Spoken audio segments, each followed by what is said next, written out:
Assalamualaikum warahmatullahi wabarakatuh. Pada video kali ini, kami dari kelompok 10 akan menjelaskan materi tentang mengubah desimal ke persen dan sebaliknya dan rasio. Video ini dibuat untuk memenuhi tugas mata kuliah Pendidikan Matematika 1 dengan dosen pengampun Ibu Qawiyah MPD.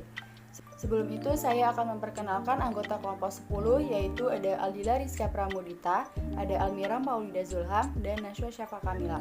Kami mahasiswi dari Fakultas Keguruan dan Ilmu Pendidikan, Program Studi Pendidikan Guru Sekolah Dasar, Universitas Muhammadiyah Profesor Dr. Hamka. Oke teman-teman, biar tambah semangat dan fokus dalam belajarnya, kita tepuk fokus dulu ya, seperti ini. Tepuk fokus. Kalau kita mau belajar, maka kita harus fokus. Fokus, yeay. Seperti itu teman-teman. Sekarang kita lakuin bersama-sama ya. Harus semangat ngelakuinnya, oke? 1, 2, 3. Tepuk fokus. Kalau kita mau belajar, maka kita harus fokus. Fokus, yeay. Sekarang kita tentang mengubah persen ke desimal akan dibawakan oleh Aldila Rizka Pramudita. Hai teman-teman, saya Aldila Rizka Pramudita. Di sini saya akan menjelaskan bagaimana caranya mengubah persen ke bentuk desimal. Langsung saja kita lihat penjelasannya. Nah, di sini kita ada contoh yang pertama yaitu 75%.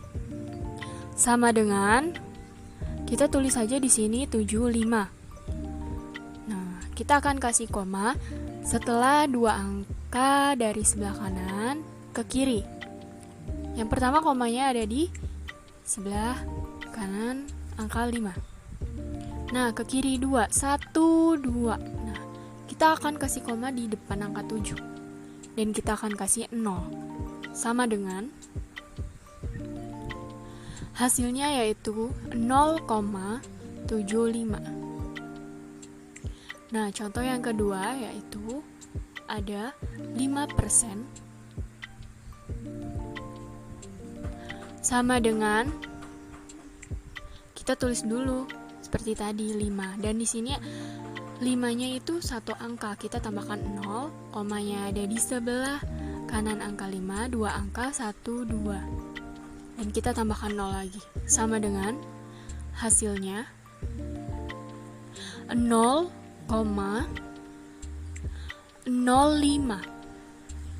Nah, seperti ini jadinya. Yang kedua ada bilangan desimal persen, 2,5%. Sama dengan 2,5. Nah, komanya kan ada di tengah-tengah situ. Seperti tadi, kita tambahkan 0 dulu, baru kita tarik ke kiri 2 angka. Oke, jadi hasilnya 0,025. Seperti ini. Mengubah desimal ke persen akan dibawakan oleh Nashwa Syafa Kamila. Halo, saya Nashwa Syafa Kamila. Saya di sini akan menjelaskan cara mengubah pecahan desimal menjadi persen. Sebelum kalian mengubah pecahan desimal menjadi persen, kita harus mengubah pecahan desimal ini menjadi pecahan biasa dengan penyebut 100 terlebih dahulu, baru kita bisa mengubahnya ke bentuk persen. Sebelum saya mulai, kalian harus tahu apa itu persen. Persen adalah bilangan per 100 atau bilangan yang penyebutnya 100. Seperti ini. Jadi, jika kita ingin mengubah suatu bilangan menjadi persen, kita harus mengubah penyebutnya menjadi 100. Oke, untuk agar lebih memahaminya lagi, coba kita perhatikan soal nomor 1. Oke, untuk soal pertama itu 0,4. Nah, dari soal ini kita diminta untuk mengubahnya ke dalam bentuk persen. Ini caranya gampang sekali. Langkah pertamanya itu kita harus mengubah bentuk pecahan desimal ini menjadi bentuk pecahan biasa. Ini yang perlu kita ketahui. Kalau ada satu angka di belakang koma, itu artinya dia per 10. Maka kalau 0,4 itu sekarang boleh kita tulis menjadi 4/10. Kunci untuk merubah ke dalam bentuk persen itu letaknya ada di bagian penyebut. Bagaimana cara kita membuat penyebut menjadi 100? Kebetulan di sini angkanya 10. Biar dia menjadi 100, otomatis 10 ini harus dikalikan dengan 10. Karena bagian bawahnya sudah kita kalikan 10, maka bagian atasnya juga harus kita kalikan 10. 4 dikali 10 sama dengan 40. Lalu di bagian bawahnya itu untuk penyebutnya 10 dikali 10 hasilnya 100. Kalau penyebutnya udah 100, maka langsung saja kita ambil angka di atas ini, yaitu 40. Tinggal kita pindahkan persennya saja, atau kita tambahkan persennya saja di samping 40 ini. Nah, jadi jawaban untuk nomor 1 hasilnya itu 40%. Oke, sekarang kita lanjut lagi ke soal yang nomor 2. Kita ambil misalnya angka 1,75 sama dengan, perhatikan ada 2 angka di belakang koma. Ingat, kalau 2 angka di belakang koma itu artinya dia per 100. Maka kalau 1,75 itu sekarang kita tulis menjadi 175 per 100 sama dengan, kalau penyebutnya sudah per 100, maka langsung saja kita ambil angka di atasnya, yaitu 175, tinggal kita tambahkan persennya saja. Nah, ini dia jawaban untuk soal nomor 2. Pembahasan tentang rasio akan dibawakan oleh Almira Maulidi Zulham.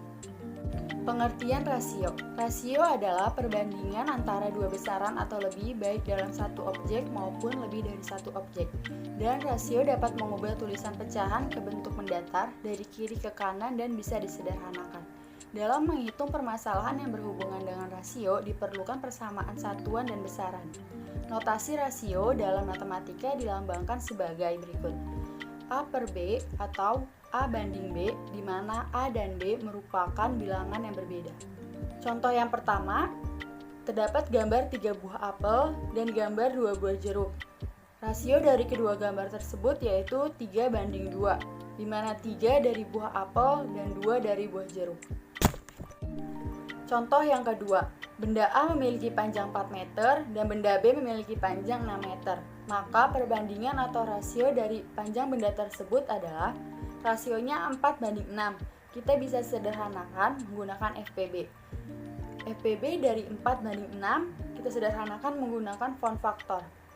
4 bisa dibagi 2, hasilnya 2. 2 bisa dibagi 2, hasilnya 1. 6 bisa dibagi 2, menghasilkan 3. 3 kita bisa bagi 3, hasilnya 1. FPB dari 4 yaitu 2 kali 2 atau 2 pangkat 2. FPB dari 6 yaitu 2 kali 3. Maka dapat kita cari angka yang sama, yaitu FPB dari 4 dan 6 yaitu 2. Setelah itu, kita bisa sederhanakan lagi dengan cara membagi rasio 4 banding 6 dengan hasil dari FPB yaitu 2.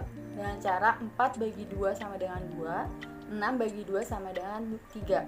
Jadi, rasio sederhananya 2 banding 3. Mengubah persen ke desimal dan rasio. 65% bisa diubah ke desimal menjadi 0,65 dan diubah ke pecahan menjadi 65 per 100. 65 per 100 kita bisa sederhanakan yaitu dibagi 5. 65 dibagi 5 13, 100 dibagi 5 hasilnya 20. Maka dapat rasionya yaitu 13 banding 20. Mengubah desimal ke persen. 0,73 diubah ke persen menjadi 73%, diubah ke pecahan menjadi 73 per 100. 73 per 100 tidak bisa disederhanakan, maka rasionya menjadi 73 banding 100. Terima kasih sudah menonton video ini. Semoga apa yang disampaikan dapat dipahami. Kurang lebihnya mohon maaf. Wabillahi taufiq wal hidayah. Wassalamualaikum warahmatullahi wabarakatuh.